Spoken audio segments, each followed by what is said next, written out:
passez vos journées à tracer des lignes sur des cartes que d'autres ont dessinées, cherchant le chemin qu'ils ont promis mènerait à la paix, à un but, à un foyer.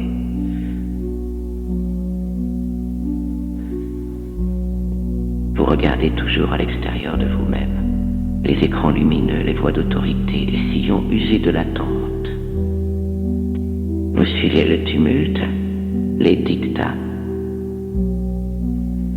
les 1000 petites clochettes qui sonnent plus fort que votre propre pouls silencieux.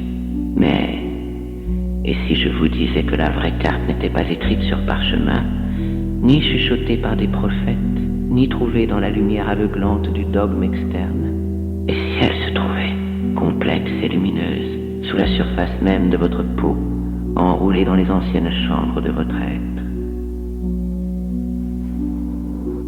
Un terrain inconnu de la logique, mais intimement familier à votre âme. Vous portez en vous un langage oublié, une boussole qui ne tourne pas vers le nord, mais vers votre vérité la plus profonde. Elle ne parle pas en mots, mais en résonance.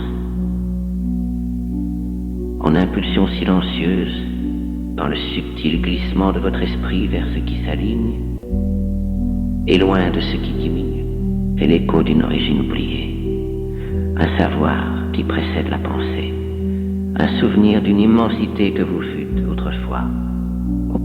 Pour la trouver, vous devez désapprendre le bruit, vous devez laisser les cartes externes s'effriter, les directions priées s'estomper.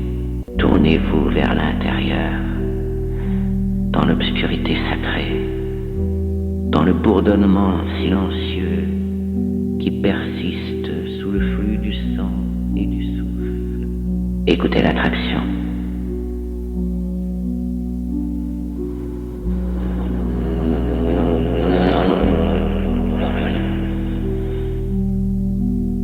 Les penchants subtils de votre moi le plus profond, cette confiance au courant inexplicable qui vous attire, non pas parce que vous le comprenez, mais parce qu'il se sent comme un foyer. Cette carte, votre carte, ne consiste pas à trouver une destination. Il s'agit de se souvenir du paysage de votre propre devenir. Point